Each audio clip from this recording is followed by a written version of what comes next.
Look at this. Look at this. We're here for the man himself, you know. Mr. Andrew, not Andy today, yeah? Mr. Andrew Cole.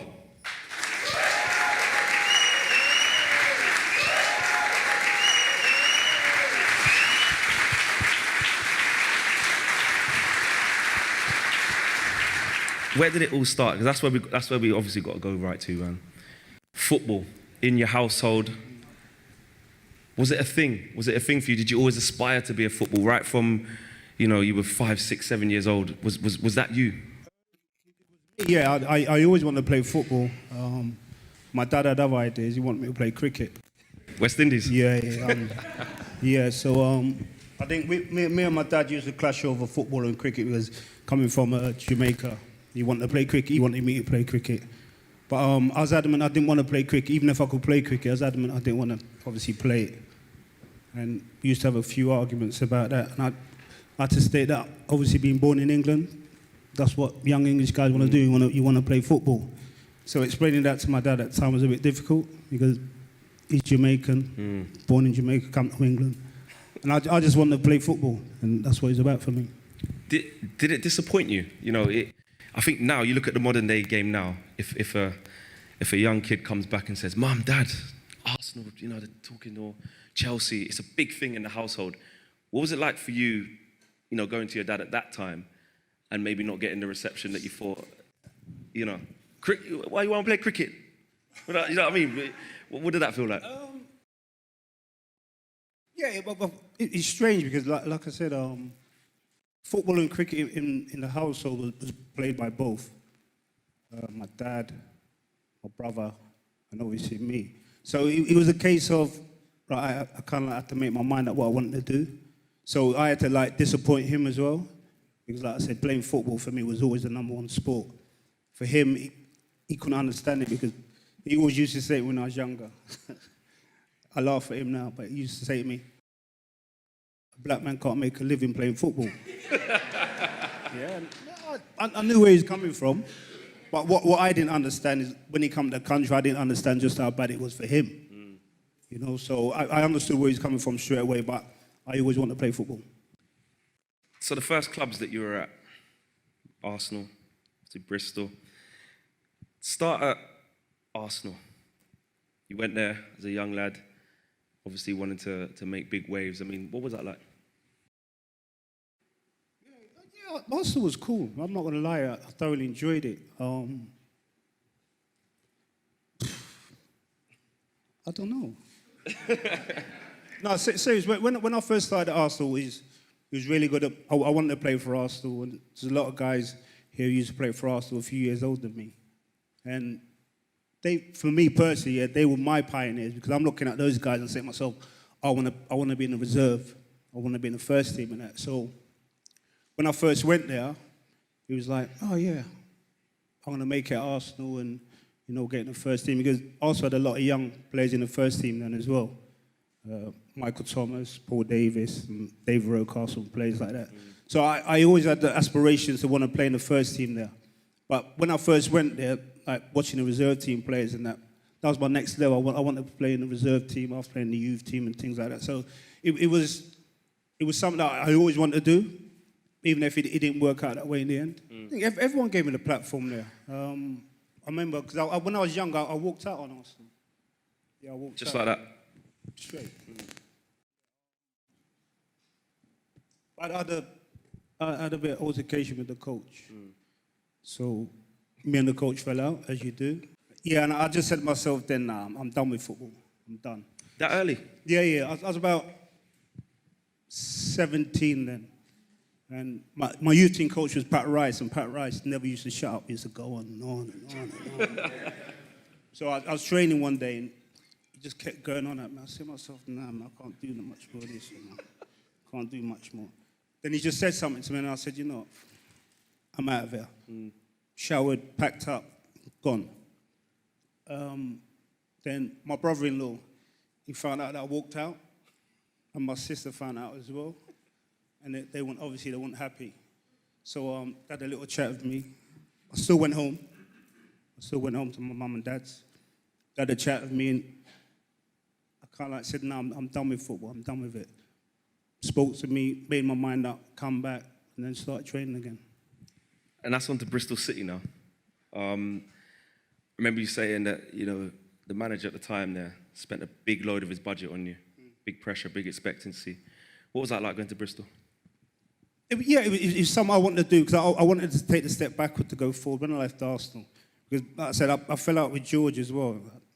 Boy, I'm just falling out with bare people already. Was you friends with anyone at this time? I mean, you're trying to make it.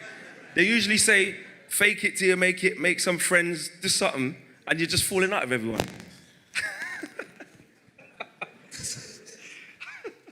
That's the maddest thing, yeah? Yeah, because I was an individual, I always spoke my mind. Always spoke my mind. Disgusting I was. Straight. I was terrible. And George pulled me in his office one day because we had words. I said to him I should have been in the first team. He didn't agree. Rightly so or wrongly so. Pulled me in his office. We had an argument. He told me to get out. I walked out. And then sent me on loan to Bristol City first. And then after that, I knew that my time at Arsenal was numbered. So going to Bristol City was a good thing. Dennis Smith brought me in, spent 500 grand on me. Like I said, he'd done his budget. His budget was 750. So he brought Ray Atterville from Everton for 250, and that was the money done. So I knew from then, obviously Dennis rated me very highly, but I knew from then I had to start performing from an early age. And what was the pressure like? Did you hit the ground running there? Did you give a good account of yourself? I'll be honest with you, I didn't feel any pressure. I didn't, because I just wanted to play football. Football for me then was just like playing with your mates and just enjoying it as much as possible. And that's exactly what I did when I first went to Bristol City. I was under no pressure whatsoever because I didn't feel any pressure. I didn't feel under any pressure from the fee or anything like that. I just played football. Because that's a common thing that maybe not a lot of people know is that at the time you're smashing a lot of records in terms of people busting their transfer whole budget for you, and then that brings us into Newcastle. Kevin Keegan, getting a call like that to go to the to Division 1 at the time. How did that come about? I think Kevin had watched me a few times. He'd come down to watch me, and I played a game. I actually done my knee, and they strapped it up for me.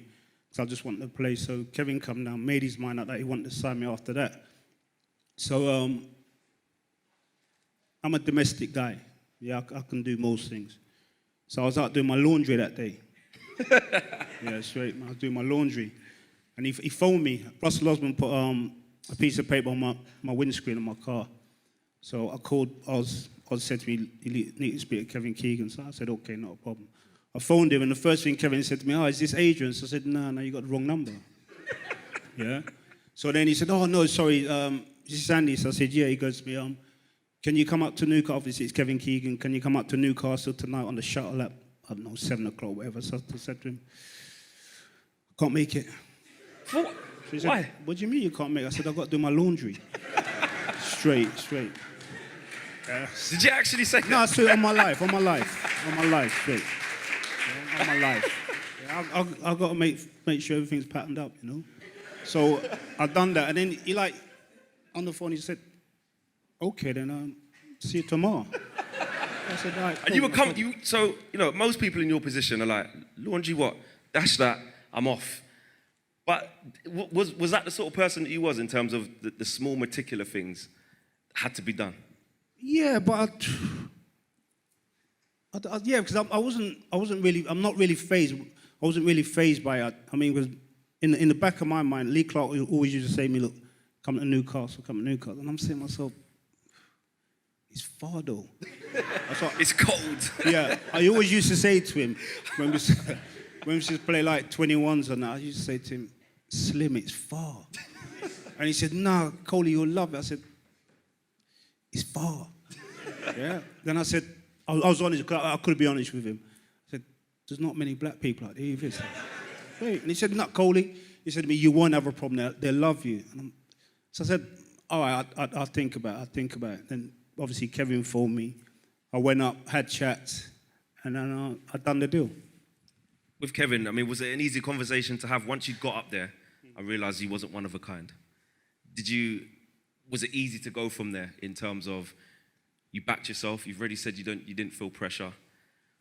You obviously looked at the fact that, okay, there's not many black people up there. But once you got over those two things, was it very easy for you? And how did you start life at Newcastle? Yeah, I was playing in a good team. It was the best team in the league. It was going to go and win the league by, I don't know how many points in the end. So for me personally, it was just to go there, enjoy it. I remember the first game, I think we lost or drew against Swindon. And he brought me on sub. Then I played the week after. I mean, it was 12, I think it was about 12 games to go. So I got in the team, he put me in St. James's Park, scored on my debut, then after I got 12 in 12. So like I said, I never really felt any pressure because the team was playing well. The team was playing well. I was fortunate to be in the team, I've got to be brutally honest. So when he put me in, I was just like, do what you can do. And then I ended up like that. The players there at the time, I know Peter Beardsley was instrumental there at Newcastle at the time, but what characters there helped you settle in? Who was you closest to? Clarkey. Lee Clark. For sure. Yeah, 100%. What was it about him? Good player, good mate, Geordie. You know, but he was always very welcoming into the family and whatever. He was a genuine guy. So for me, it was easy because I knew him from like 21s and stuff like that.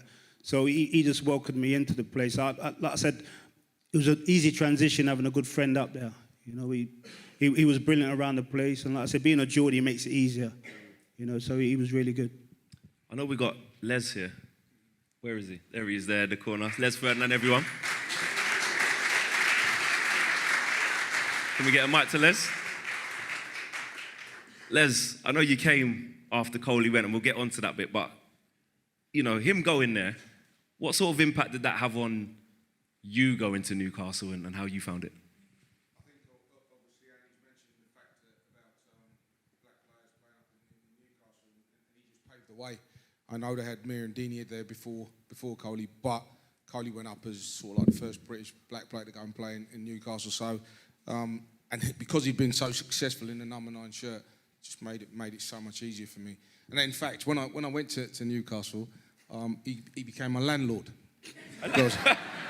He was your landlord? Yeah, he was my landlord because he had this. He bought this beautiful flat, and he interior designed it and everything. And I walked into it, I was like, wow, this is nice. And he'd only spent one night there. And then he left, and so I took over, and so I had to pay him rent. You charging him rent? Hey, come on. Come on. Well, he's trying to go through what you went through. You could let him settle in for a little bit. I did make a few complaints, and he never gave me any refunds or anything like that. You two, you know, throughout your career, I mean, once he went to Manchester United, did you guys keep in touch? Have you always been close like that? No, I think, being honest, when we met each other on the circuit, we'd always say hello, and we'd always welcome each other. And you know, he was competition for me. You know, wherever I went, when Coley was in it, you know, there was a load of guys at the time that, you know, they were inspirations for me because they kept me going. You know, I'd look in the papers and I'd see Andy scored today, and I'd go, geez, I've got to score. So it was brilliant. It was brilliant because there was a group of centre forwards at the time that you just fed off, and Andy was one of them, and he was always scoring, so it was very, very difficult for me. Respect, Les, man. Thank you for that, man. Love that. I mean, I know you're just so humble with it, but, you know, Les saying that you helped pave the way for him there, you know, as a black man to go and play in that part of the country. You got to be proud of that. Yeah, I'm very proud that I made it easier for people like Les, but Les could play football. It's as simple as that. You know, Foxy as well, they could play football. So when you talk about I made it easy, look, I ran around and got a dab on. It's as simple as that, you know. And those guys at the guard and do the same, you know, score goals and play well. And the crazy thing is, Les spoke about moving into the apartment there. The only reason I bought the apartment, you know, because I signed a new contract.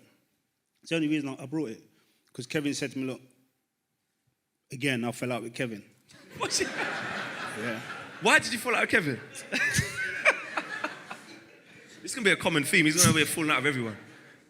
Nah. Kevin treated me bad, yeah, so... What did he do? Enlighten us. Nah, see, I'm not messing about. I got to laugh about my career, man, because I'm a madman, trust me. So, no, yeah, so we played Southampton at the Odell, and we lost 2-1. And Kevin was upset with Clarkey, took Clarkey off. And just the way he treated Clarkey, I was pissed. I said, no, you can't treat my pal like that, man. That's out of order. So he's come in, he's had a go at him and whatever. And I knew Clarkey was really, really upset about it. So after that, we drove up to London because we were playing Wimbledon in the Cup, the League Cup. So we stayed at a hotel, Selzen Park. So we stayed there. So I think we was training the day after, and I was tired, really, really, really tired. So I've come out training, and I didn't fancy it. I've got to be honest, I didn't fancy it. So he said to me, Cole, you all right? So I said, you know what, boss, I'm tired. He said to me, you tired? So I said, yeah, I'm really tired. He said to me, all right, then, no problems. You want to train? So I said to him, not really, no. So he said, do you want to go in? So I said, yeah. So he said to me, all right, then, just fuck off in. So I said, I looked at him real hard and I said, all right, not a problem to me. Walked in, got showered, left. I left for about 4 days.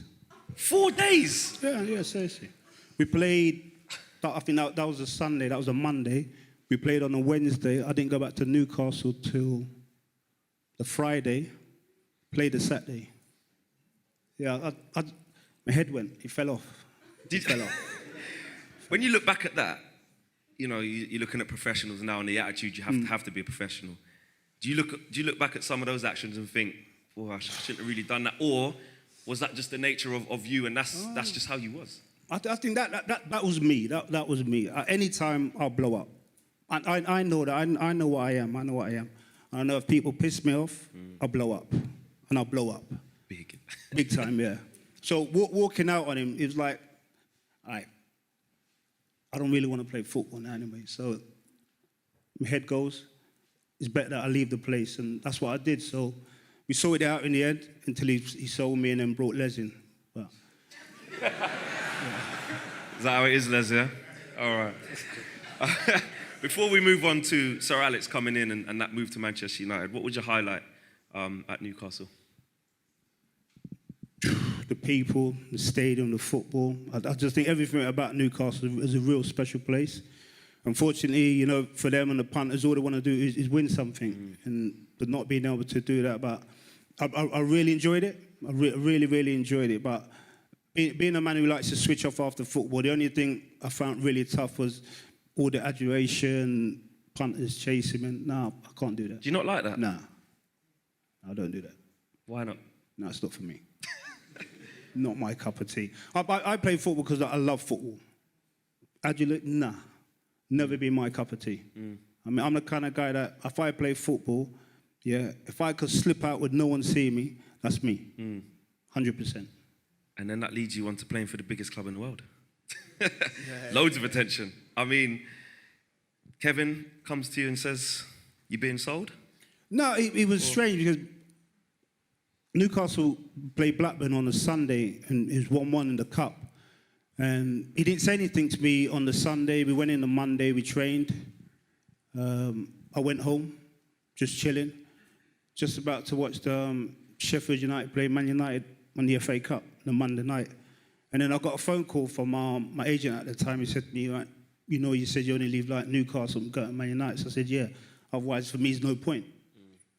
He said, the deal's on. So I said, nah, not a chance. Put the phone down. You just hung up on him? Yeah.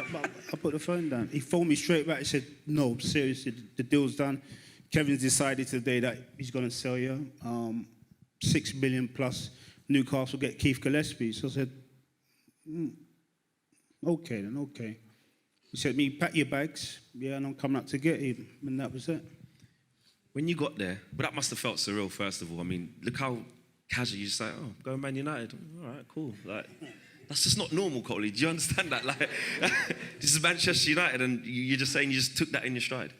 I had to, because I look at football this way. If a manager wants to sell you, he's going to sell you. That means he don't want you. It's as simple as that. What was it a case? Do you think it was a case of that then? Like Kevin just thought... Otherwise, you want to sell me. Was it for the record transfer free, British? No, it was not. Look, I know what it was. I read something last week. Was it last week? Yeah. About the transfer, and Terry Matt said, oh, Coley wanted to go, and he'd been tapped up, and all this nonsense. the truth of the matter was I fell out with Kevin. Yeah, once you fall out with Kevin, as much is done. So me falling out with him, getting back in the team, scoring goals, doing whatever I did, it never changed. I think our relationship deteriorated from there.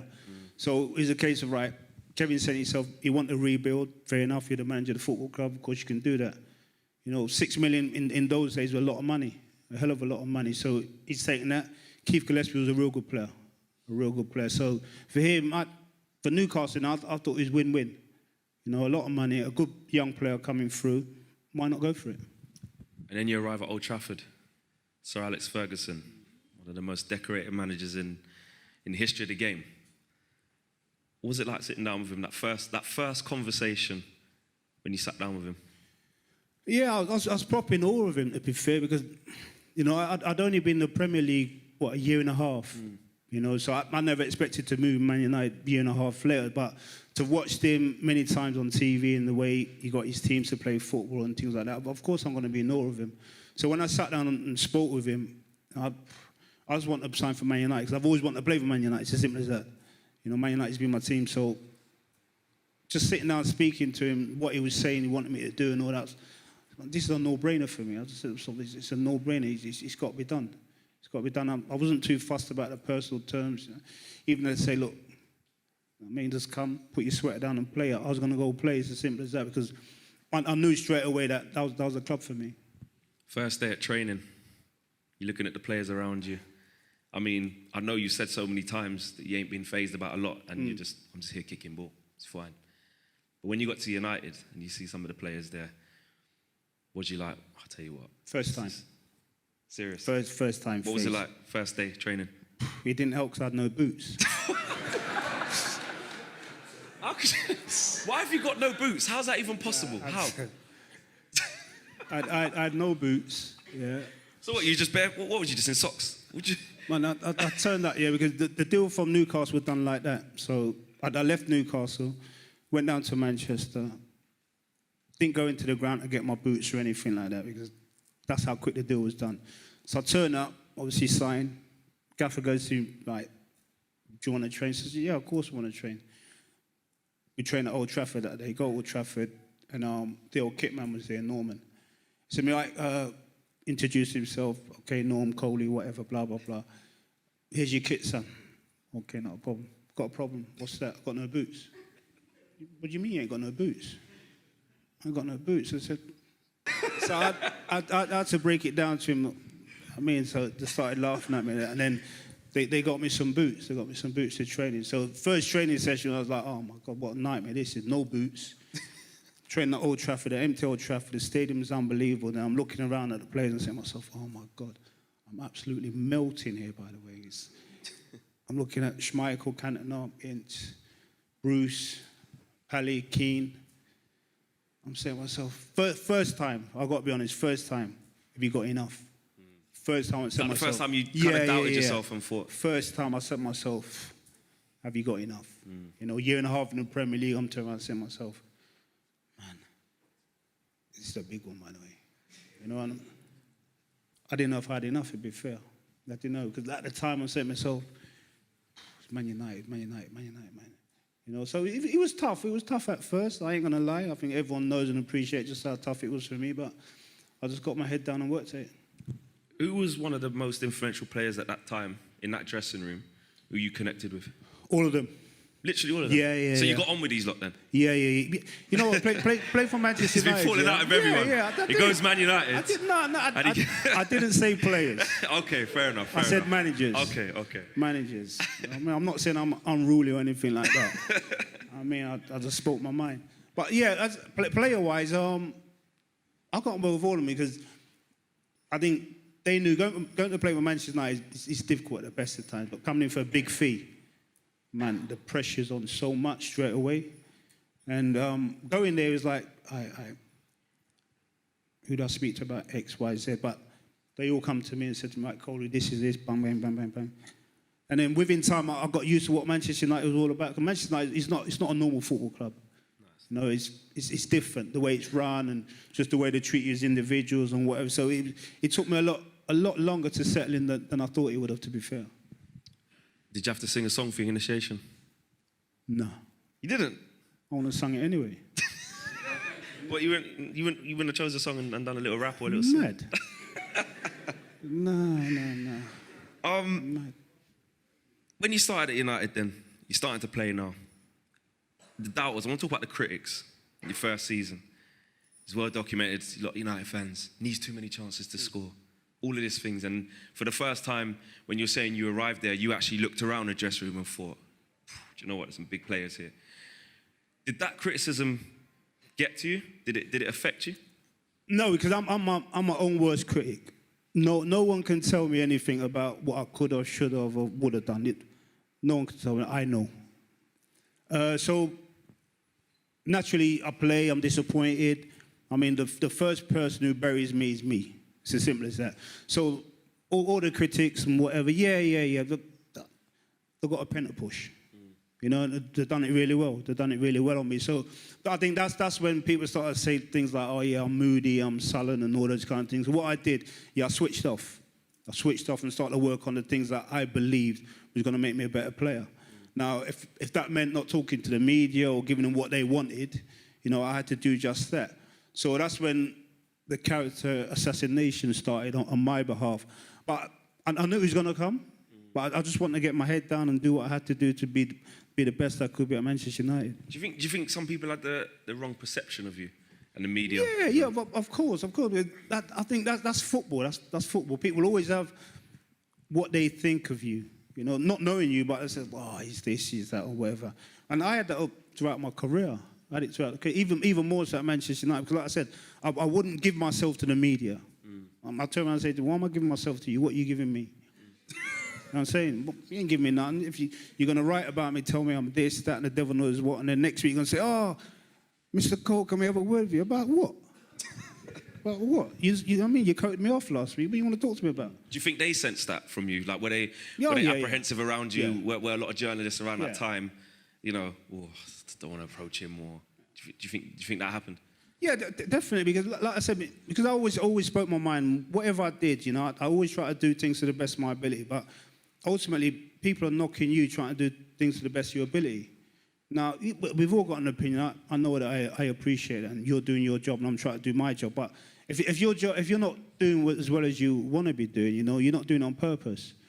But the media, they had a field day with me. So like I said, when I shut everything off and self-contained myself and doing what I believe was right for me, you know, not for them, what I was doing right for me. Like I said, that's when they start assassinating my character, saying I'm this and that and whatever. But that's something that I got used to. What would Coley be like today as a footballer? With social media, with the media, with the scandals, with the lies that are sometimes in the papers? Don't scandalise my name like that, man. What, I mean, do you think you would have blown up, erupted, done something silly, or do you think you could have kept your cool in how it is now as a modern day footballer? I don't know.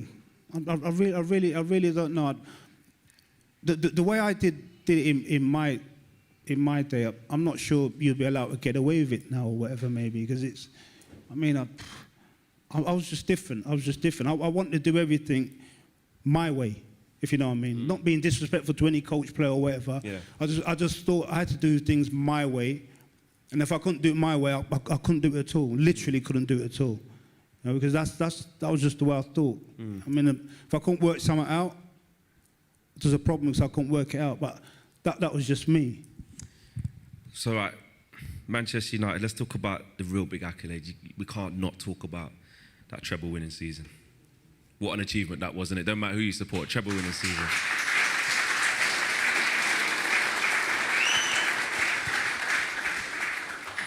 You and Yorkie, fantastic partnership.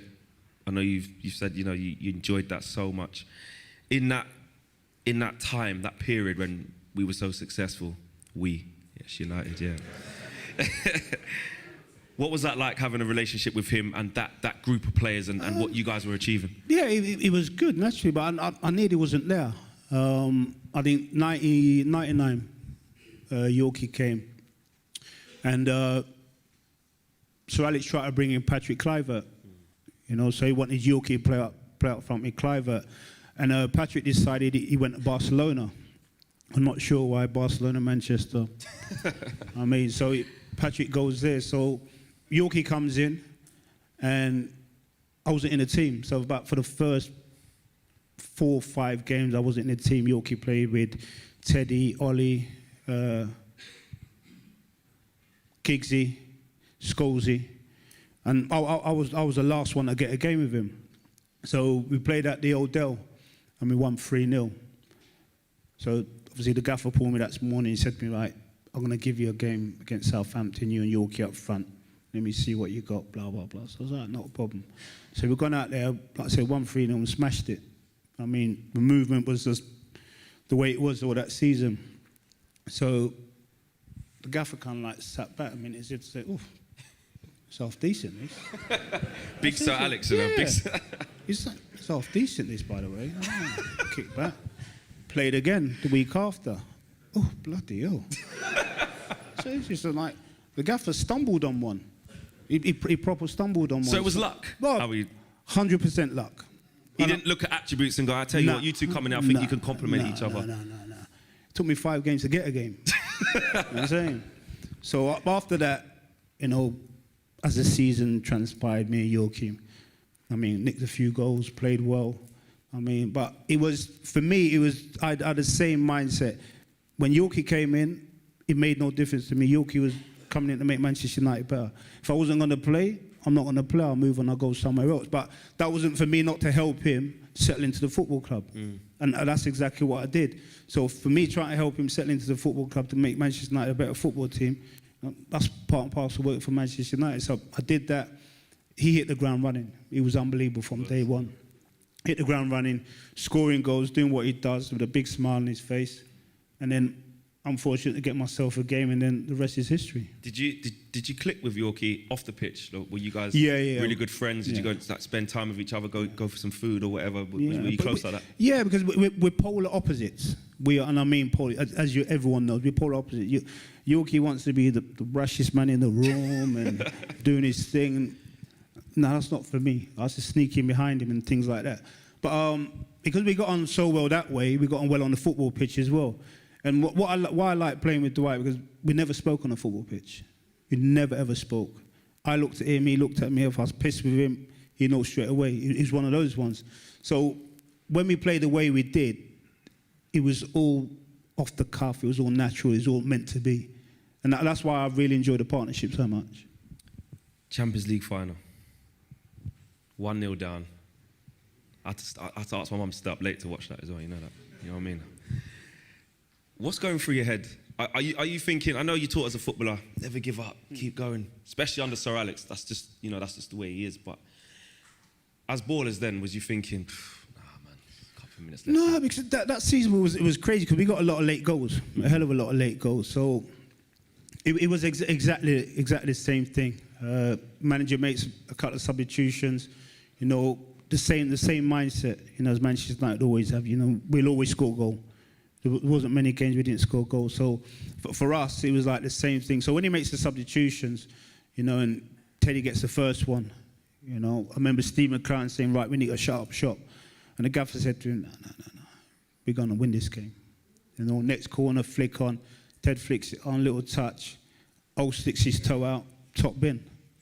I mean, I don't think you could have wrote it any better, because in Champions League history, those most probably the 2 scruffiest goals ever seen. Yeah, they weren't great. Yeah. I mean, but in saying that, if you look at from the start, when we went through the qualifiers to get to the Champions League, to the group stages, to the final, we were the best team, playing football and scoring goals, and just the way we played football, he was just so fluent. So, yeah, we was all disappointed that we didn't play as well as we could have done in the final, but to win it was really, really special. Especially in that manner, and with the Premier League and the FA Cup, the hunger. How did you keep the hunger? When you kept winning one cup, did that just breed for the next one, and the mentality was just there, like from the top to the bottom of the club? Yeah, it was. I remember when I won my first Premier League there, and I was so happy. I was so happy. I walked in the dressing room, we celebrated for a little bit, and then the gaffer said, "Right, that's it." I'm like saying, "Next season, bang, next season." So he walked out the dressing room like we're having a laugh and joke, we're buzzing and that. Come out. Finished up the season, come back for pre-season, not a word about what we won the season before. And I'm sitting there and saying to myself, oh, we just won the league. And he come in the dressing room and said, right, bang, bang, bang, bang, bang, yeah? And if you're not up for it, you can go. I sat there and said to myself, hold up. Is this guy for real? I mean, we just won the league. So, as soon as you won anything at Manchester United, forgotten. Move on to the next one. You win it, forgotten. Move on to the next one. So after I won the first one, I was exactly the same. As soon as I won it, forget about it, move on.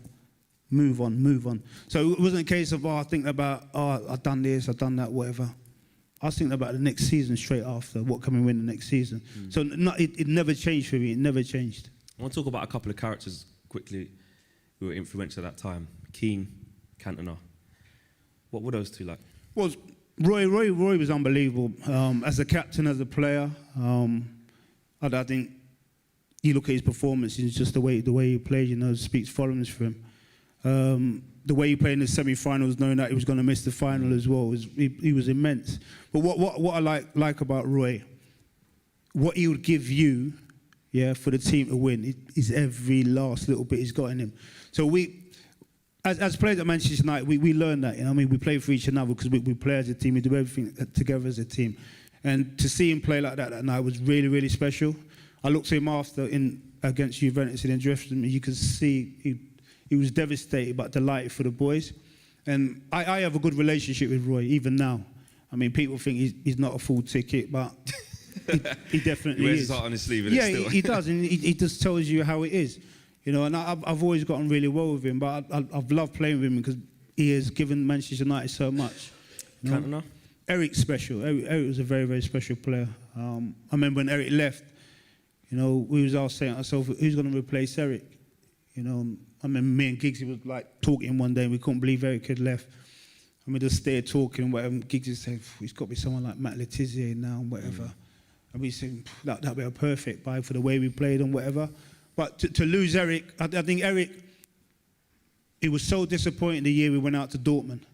I mean, we should have beat Dortmund that evening. I'm not sure if he was thinking to himself that his possibilities of winning the Champions League weren't going to happen. You know, winning the league or winning the cup, it wasn't enough. So for him to leave when he left, you know, I think we was all disappointed because he was Manchester United's talisman for many, many years. One player that I think is well documented that he wasn't the best of friends with within the squad, Teddy Sheringham. But it never affected your football. You always did what you needed to do. How was that? How? Because whatever happens off the football pitch, it happened. In all work scenarios, everyone doesn't get on. It's as simple as that. And if everyone said we all get on, well, I'm not too sure about that. I never made that situation fuss me when I played football. You know, we cross the white line. We want the same things come May. It's as simple as that. You know, Teddy came to Manchester United because he wanted to win. I mean, I can't begrudge a man that because that's what I want to do. So when I play football, you know, we cross the white line. That's what we want to do is win. When we step off the white line now and we finish, ain't no conversation going on. Was it awkward around the training ground in the canteen? There's nothing. Yorkie was always a third party in it. Peacemaker. Yeah. Yeah, so if Teddy wanted to ask me a question... No, seriously. He has to go seriously. Seriously.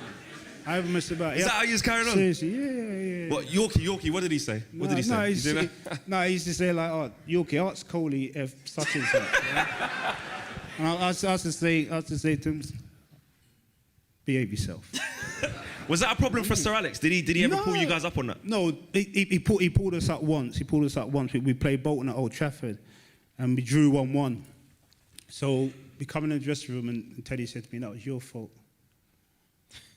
I don't know what possessed him. What was your reaction? Like I said, once you cross that white line, for me, that's it. I'm going out there to win a football match. I want to win. I come off. We do what we got to do. Before we finish off on Man United, I can't not talk about Sir Alex in a bit more depth. Was there ever a time where you was just on the wrong end of his temper? Yeah. There's quite a few times. Enlighten us. What's one of the standout ones where you think, whoa, that was one. we played Chelsea at Old Trafford, yeah, and it ended up 1-1. But I've got in, slipped under the keeper, and Graham Lassolle slid in, hit him on the back of the leg. I don't know how he's gone over the bar, and I don't know, extra time. So we've gone in, like I said, it's 1-1, and he's coming, he's absolutely gone ballistic. You greedy this, you greedy that, you greedy. So I said to myself, nah, enough's enough, man. Enough's enough, yeah. So as he's swearing at me, I'm swearing back at him, yeah. And he's like saying to me, once he loses his temper, gaffer, yeah, that was it. So we're effing and jeffing at each other, yeah. And I mean going in, proper going in, yeah. And then he sits down, forgets about it, and then comes back at me. So I said, all right, not a problem. So I leave it now, I leave it. So we travelled to Holland on the Monday. We're playing PSV in the Champions League. So I'm walking down the corridor, and I can hear someone saying, you greedy, you greedy. He's still kind of... So I'm saying to myself, who's this, man? Who's this guy?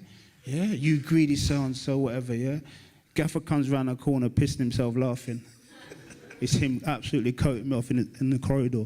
But that was him, you know. Once it's happened, yeah, and then he forgets about it. And that's what I liked about him, you know.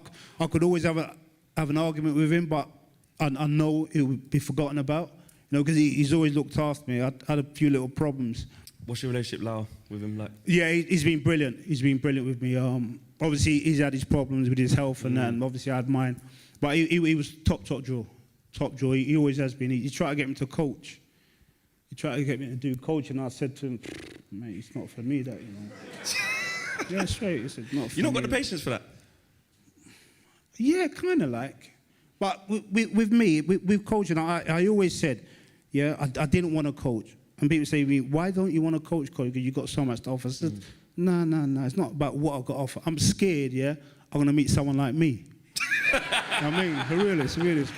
How would you do it? How would you deal with the opposite of yourself? What would you do? Mate, I don't know. I swear to God. Get the suckers out. I mean, I ask myself this question all the time. Hold on. You're coaching, yeah? Someone come to you like you've been to coaches over the years. How would you deal with it? And I asked myself that question. I said to myself, that's why you don't coach. Yeah? Because you can't deal with you, so how are you going to deal with someone else? Yeah. So that's why I changed my mind, because so got me to coach. So said to me, right, Cole, you come in for a couple of days. And I said to him, so it's not for me. Not for me. He said to me, come on, Cole, man, a couple of days a week. I'll do you a couple of days a week, yeah.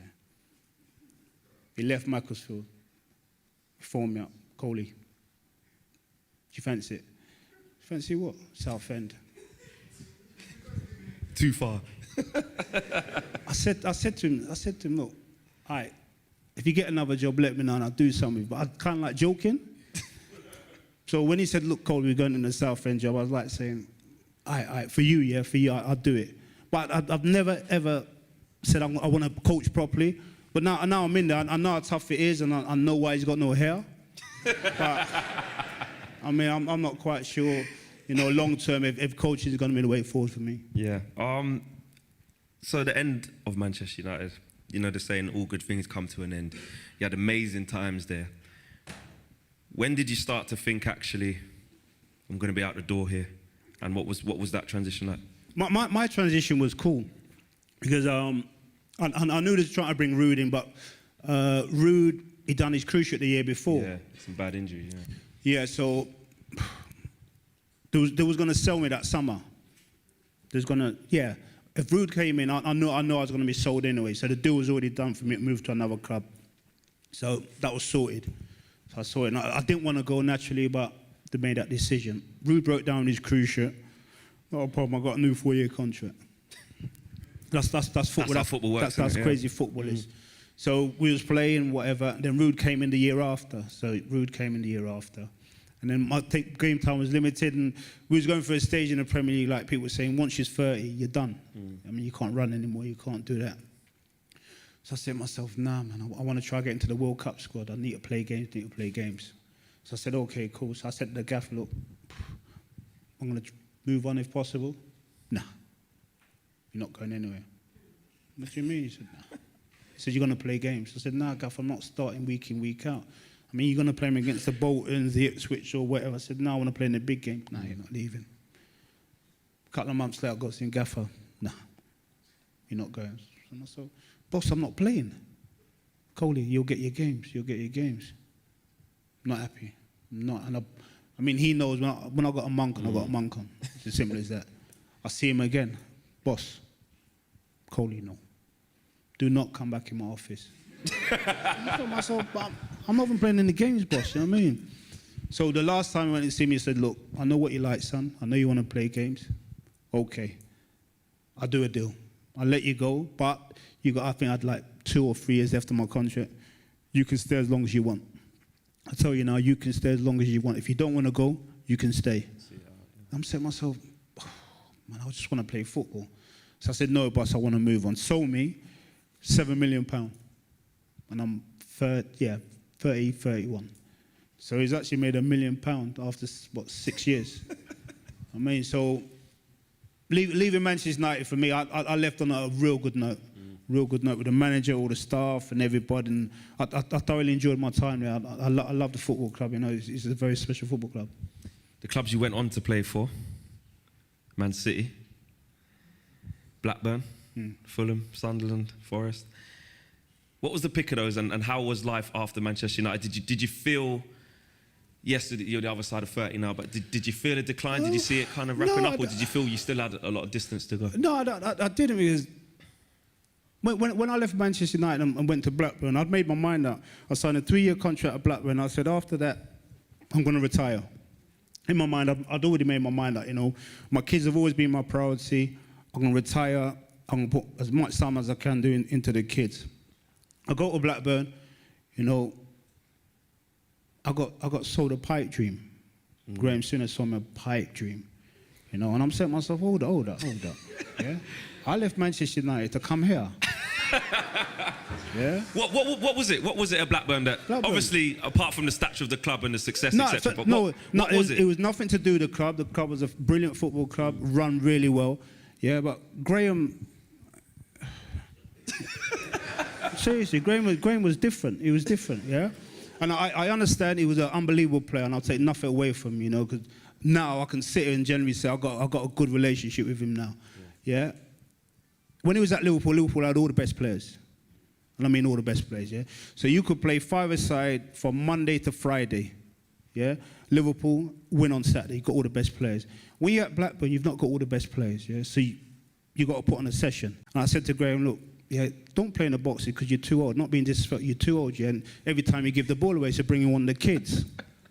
So he used to continue to play, and I said, no, this got to stop, yeah? Bring in one of the kids. I mean, so he plays on. So one day I'll go in and we're playing in the box again, yeah? And then he drops in one short. I said, I'll just go in. You know, so I'll go in, we play again. He tries to drop one short again. So I said, no, stop. I'm not going in, stop. No, I'm not going in. I'm not having it, yeah? You should not be playing. So he said to me, I'm the manager of the football. Let's just have it, straight. Well, you offered him out? Yeah, straight. Straight. I said to him straight, let's just have it. So I said, no, come on, my head was just saying, you know, Andrew, if you're going to continue to do this, yeah, this man's going to mad you, yeah? So I said, you know, kick the ball away, let's just have it. So I started marching over to him. I said, nah, man, come on, let's just do it. So I started bowling over to him to have it out. And all the lads grabbed me and some of the lads grabbed him. So he sent me, get in. So I said, shut up, man, I'm going in anyway. Yeah? So I said, furthermore, he's like, you're going to do me anything. I mean, so I walk in, yeah, get showered, I go home. Yeah? We're playing Arsenal on a Saturday. So obviously I'll come to the game on time, whatever. Oh, Coley, you're not in the squad. Well, really, I didn't expect to be in the squad. Yeah. So I watched the game or whatever. So he said to me, right, you're not playing for the first team anymore. So I said, all right, cool, not a problem. Yeah, you're not training with the first team anymore. So I said, cool, not a problem. Yeah, you got to turn up at 2 o'clock in the afternoon and train and do what you do. So I said, yeah, cool, not a problem. So I do that. But when I'm turn up at 2 o'clock, yeah, there's like one man in there. That's me. He just sent you there by yourself? Yeah, so he might send me there. And it might be a coach, might not be a coach. So I said, no, I'm not having it. I'm not having it. So he kept doing that. So I said, no, I'm not having it. So John Williams was like the chairman then. So I said to John, you're going to have to do me a favour. I said, before I get sacked, yeah, I want to go. So John said to me, no, Cole, we can't. We spent £7 million on you. We can't do it. So I said, John, You're either going to sack me or you're going to let me go. It's as simple as that, because me and Graham cannot get on. We couldn't get on. We couldn't see eye to eye. So John said to him, no, I'll get you back in the squad. So he gets me back in the squad. Yeah, but he wanted me to apologise. He wanted me to say sorry. So I said, are you mad? What am I saying sorry for? So he said, until you apologise, yeah, you're not back in the squad. So I'd like lessons on apologising without saying sorry. You're so stubborn. Seriously. Is that how stubborn you are? Yeah, 100. Seriously, yeah. So my agent was Stretford then. And he said to me, right, Cole, this is how we're going to do it. So he told me all these scenarios. When I was saying, no, you're still saying sorry. How about this one? Sorry. No. Sorry. No. Sorry. No. I'm not telling the man sorry. I don't care. Yeah? So in the end, I come out some little foolish thing without saying sorry. Yeah? So he puts me back in the squad, and then he kept messing me about, like, put me in a game, take me out of the game. But I was the only one scoring goals when I got in the team. So in the end, like, I played to the end of the season. I sorted it out. John gave me a free transfer. I end up leaving, and that's how I end up going to Fulham. Reedy's here. Can we get a mic to Reedy? Can we get Reedy? He's just given us a good insight to life after Man United at Blackburn. I mean, is it as crazy as he just said it was? To be fair, I came in, I think after all that had gone on. So by the time I got there, Suri was starting on Dwight. So it was the two of them. By the time I went there, there's an obvious tension there between Suri, Coley and Dwight. I actually remember the one with, just going on to the Dwight one, remember in the five-a-side, the staff game? Yeah. Well, there was a staff team, so we had, I think it was 5 or 6 teams. 5 of them were players, and the staff made up a team. And Suri was in one of them. And I think Coley and Dwight were in a team. And Sui's gone over the ball. I think he's caught Dwight around his knee. So then Dwight's come in after training, said, probably similar to what went on with you, Coley, in the boxes. Said, Gaff, you can't do that. Look at the state of my leg. And Sui just said, you're lucky I didn't go higher. So that was what you was dealing with. Obviously, you can't get away with that now, but in terms of getting to that age, Coley mentioned about being 30 years old and you're sort of coming towards the end. But when I went in there, he still had it. I was still in awe of him at that time. For me, that Blackburn move was like Coley's Man United move. So I went into a dressing room back then, Dwight, Coley. You're just looking up to these people, top Premier League players, and it was a pleasure to play alongside him only for a short while, but still in touch now, keeping contact, and that's what it's all about. Love that, Reedy. Wicked one.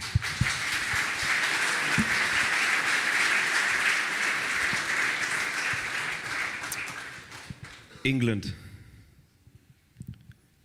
You're the 3rd highest Premier League goal scorer in the history of the Premier League. Fantastic. Fantastic. Come on.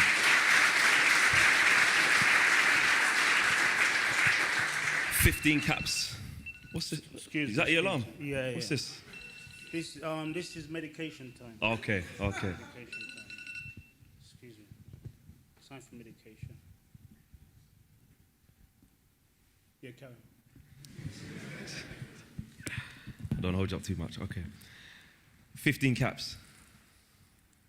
Is that a big regret? Is that something that you look at and think, I was such a prolific striker, tearing up trees, doing my job, but couldn't get a look in, or enough of a look in at international level? Is that a problem? Is that a problem for you?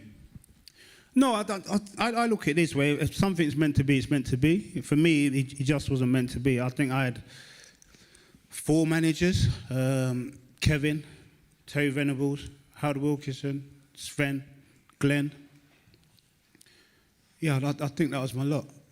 And you know what? When something's just not meant to be, it wasn't my time. For whatever reason, it wasn't my time. And I don't look at the England situation and not disappointed with it, because it just wasn't meant to be, and I accept it for what it is. Should I have played more time for England? I can sit and say, yeah, bloody hell, I could have got 50 or 60 cap. It didn't happen. It didn't happen. So I'm not going to sit and say, oh, man, that was my time. And if a manager didn't think I was good enough or whatever maybe, I didn't mind. I didn't mind because I knew what I was doing at Manchester United week in, week out. And I know I was scoring goals in the Champions League week in, week out. So the disappointment of not playing or representing England, of course it was disappointing, but I knew I was still doing it on that kind of stage anyway. So to miss out on the World Cups, yeah, I was disappointed I missed out on the World Cup. I could have gone to the Euros in Belgium and that, but I chose not to because I needed the operation. So I chose not to go to the Euros. The World Cup, I was disappointed in the World Cup because when I went to Blackburn, that was one of the reasons I wanted to go to Blackburn, to get games, to try and force myself into the World Cup. The World Cup in France, when Glenn was manager, I was disappointed in that one because I believe I should have gotten the World Cup squad for that one as well. And that was, I think, all that nonsense really stemmed from Glenn when he come out of that comment. I think that's the way it stemmed from. So that was disappointing. But you know, I remember when Glenn told me he wasn't picking me for the World Cup squad. It was a funny one because he picked up the phone and phoned me. He said to me, Coley, just to let you know, I said, okay, I'm not going to the World Cup, and put the phone down. Just like that, no explanation, nothing. No, that's what I did. I put the phone down. Oh, you put the phone down? Yeah, cause I knew what he was going to tell me. So and you didn't want to hear it? No, what am I hearing for? Because I already knew. Already knew that I wasn't going to go, so I put the phone down. You know, but it is what it is. It is what it is. But did you, because you were so good, and I know you're humble with it, but was that not like, what am I not doing that, you know, Shearer's doing, or this player's doing? Like, you're up there, you're getting the goals. Did you not just think sometimes, why are you overlooking me though? What is it? Is it me as a person, and you don't want me around the camp, or because I'm doing the business on the pitch? I don't know, because I've never really thought about it. I think at the time, of course, you're disappointed because you want to be playing for England. Of course, you want to play for England. Whatever country you come from, you want to play for them. But as I look back at it, I'm not disappointed because I always say that was my time, and if it's meant to be, it's meant to be. It wasn't meant to be for me. You know what I mean? Was I get 15 caps, 1 goal? It wasn't meant to be. I could have come in the like today's era or the era after mine and got myself 20, 25 caps. You know, if it was meant to be, then it was meant to be. But it wasn't. I don't sit here rocking myself to sleep every night like I'm going mad and that. No.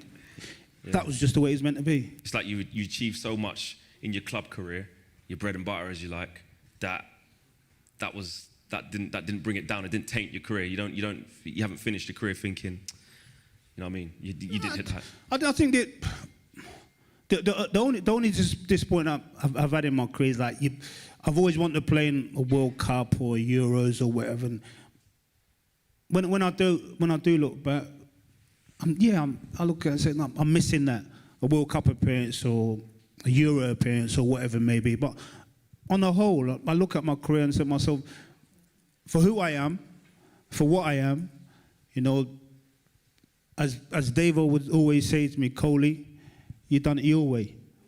And I knew no other way. It's as simple as that. I didn't know any other way to become the best that I could become and become a professional footballer. I just knew that if I didn't do it the way I believe was right, I don't think I would have made it as a professional footballer. And to finish off on your playing career, your last game, can you remember it? What was your thoughts? I can't. I know my career finished though. Yeah, it's funny, man. Yeah, no, I can't remember the last. Was it Sheffield Wednesday? I don't know, Coley. I'm asking you. Yeah. Oh, I thought you'd remember. Man. What, you got Wikipedia there or something? Come on, no. It's got a couple of little things. I'm hoping that, you know what I mean, you remember half of it. Nah, man. Now this how it went. This how it went. Yeah. I played against Sheffield Wednesday, and I can't remember what the score was. And there was a game on a Saturday, and Colin Cole was manager at Nottingham Forest. Yeah, and then Colin was like walking around me like a shark. Yeah, so I'm saying to myself, if his brother's got something to say to me, just come and say it. You know? So he said to me, look, Coley, I'm going to leave you out for Saturday. So I said, hold up. I played well the other night, didn't he? He goes, yeah, but I need some more legs out front. So I said, okay, not a problem. So I just said to myself, I'm not going to the game on Saturday. I made my mind up. I'm not going to the game. Furthermore, I'm done. Just Done. I said I was just never going to play again. Yeah, I'm done. So over the weekend, when I say I'm not going to the game, because I think the game was at home, I made my mind up over the weekend. That's me done. Football. Finished. Drove in on Monday, and he pulled me. And this what makes me laugh more than anything. He pulls me in with a guy named Mark Arthur. So they pulled me in and said to me, Coley, would like a word. So I said, yeah, not a problem. We want to talk to you about your contract. So I said, oh yeah, do you? I said, I've made my mind up, I'm done. So what do you mean? You're retiring? So I said, yeah, I'm done. Well, we was gonna, so I said, you don't have to do nothing. I'm retiring. Bang, simple as that. Was it an easy decision for you? For me, yeah. Yeah. Yeah, because I'd made my mind up that the generation had changed. It changed again to what I was used to what it was turning into. And I just said to myself, I can't do it anymore. When people are talking to me like that, I can't do it anymore. So I made my mind up then that I want to retire. And I came into football the way I believed was right. And I left football believing the way I left football was right for me. I'm not telling anyone else to do what I done because, nah, I'm not easy. Yeah, but just the way I did it, I made my mind. Yeah, that's what I want to do. I want to retire. Bang, that was me done, finished. And to finish off on this section, Coley, best player you played with, best player you played against, and your favourite goal. Best player I played with, Keane Scholes. Best player against Ronaldo, Brazilian Ronaldo. Phenomenal, isn't it? I played against an Inter, and that's when he was struggling with his knee. I think he played 45, 60 minutes. Best 45, 6 I've ever seen. And he was injured. Did you look at that and think, boy, I thought I was good, but... Or did you say, no, I can get to that level?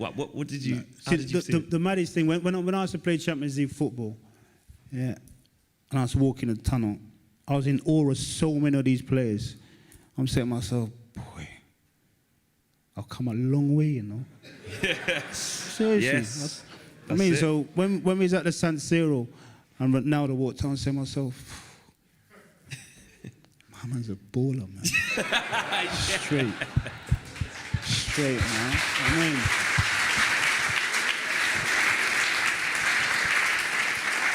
Because that's just it, innit? You played with against some top draw opposition that people could only dream about being on a pitch with, and you've been there and done it. And I think it's important because that's what I was going to finish off with as well. Is that, do you realise what you've accomplished? Do you look back and think, do you know what? I was special. I really did achieve something special. I mean, special now, but I mean as a footballer. See all this, yeah. I don't do all this. Yeah, it's not serious. I don't do all this, yeah, without the generation that's gone before me. I don't have a voice without that generation. You know what I mean? Yeah. So I can speak highly of, obviously. I think Michael's in there as well, and Paul Davis. Yeah. I remember Dave used to say to me, yeah, Coley, what's wrong? I said, oh, Pops, I'm good, you know. He said, no, man, what's wrong with you? You know you got to listen. I said, Pops, yeah, I'm listening, man, but you know what they're like, innit? Yeah? So, Pops said, yeah, George Graham used to say, Davo, can you talk to him? So Dave used to come and talk to me. I said, yeah, Pops, I know, yeah. Pops, I know, yeah, I know.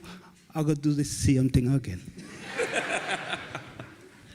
and that was just me. But I respect people like Dave, you know, because he gave me a great opportunity in the game, you know. Obviously, I mean, there's a couple other managers. I remember watching Smudge and Wes. Them two used to make me laugh when I used to come and train because they were my oldest. Yeah, and I said, watch them guys do some running, yeah, some breeder run. I said to myself, jeez. Yeah, but I've got nothing but love for them as well. And obviously Michael's in it as well. Michael used to look after me when I was younger with Rocky. So when I was supposed to be doing what I was supposed to be doing indoors, Yeah, man used to take me like night moves and all that kind of places. Night moves. So yeah. Night moves, you know. Yeah. But don't forget, My yeah. mum used to go to that spot. That's what I'm saying, yeah. Yeah, I'm a young pro. Well, I'm not even a pro then, but I think it might be my first year. And they might say to me, Roxy, what are you doing? So I said, no, I'm going home. I said, no. You come with us. I said, no, where we going? Don't worry about it, we're going. Big people things, yeah? You know what I'm saying? You got our blues. Yeah. So, I mean, they all looked after me, but what I can say, you know, all of them they all took me under their wing. I don't know what they saw in me to think, right, we're going to look after Coley, because obviously they believed I had something. They believed that anytime, there's something going to happen, but they always stuck by me. So I take my hats off to all you guys. Thank you very much. Thank you.